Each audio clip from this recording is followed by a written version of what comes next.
Sinusulong na isang grupo na iakyat sa 21 anyos ang edad ng mga pwedeng makabili ng sigarilyo. Pabata raw ng pabata na ang mga natututong magyosi tulad ng 10 taong gulang na babae na nakilala ng GMA News. Saksi si Sherry Ann Torres.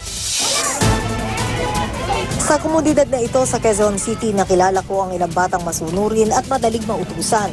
Pero dahil din dyan, kaya natuto sila magsindi ng sigarilyo. Pag nasa bahay po si Papa, tapos minsan nautusan po kami na bumili ng Ilang taong ka noon yung nag-start ka?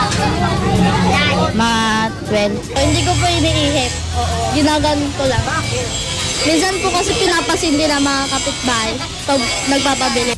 Hanggang sindi lang daw ang dalawa at di naman nahilig sa sigarilyo. Hindi tulad ng 10 taong gulang na babaeng ito na kahit hindi gusto ang lasa ng mga pinabibiling yosi ng lolo't kapitbahay, natuto na ring manigarilyo. Pag pinapasindi po hinihigit ko.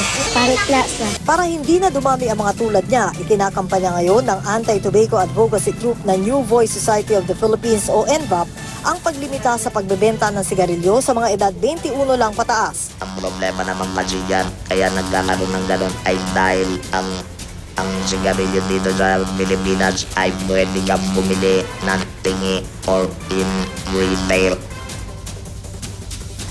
Kaya di na raw nakakapagtaka ang resulta ng isang report ng World Health Organization.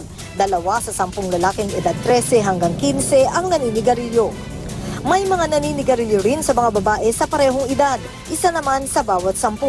Pag hindi raw nagbago ang trend, sabi ng NVAP, pagsapit ng taong 2030, isa sa kada 2 tao sa mundo ang mamamatay sa cancer na karamihay bunsod ng paninigarilyo. Regardless of the age, yes. And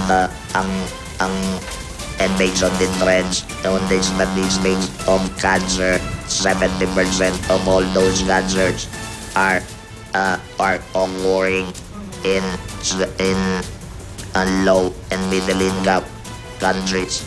Isang panukala na ang binabalangkas ngayon ng NVAP nang hihiling sa Kongreso na gawin ng 21 years old pataas yung mga pwedeng manigarilyo at magbenta nito. Naghahanap na rin daw sila ng mambabatas na pwedeng mag-sponsor nito sa Kongreso.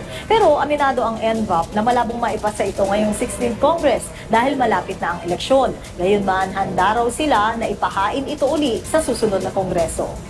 Habang wala pa yan, may panawagan ng aking mga nakilala. Gusto ko po itigil na po nila yun. Dahil Po sa kalusugan. Ano ba na gagawa niya sa yosi? Binubuga lang naman yung apoy, wala nang mangyayari. Sayang na yung pera niya dyan.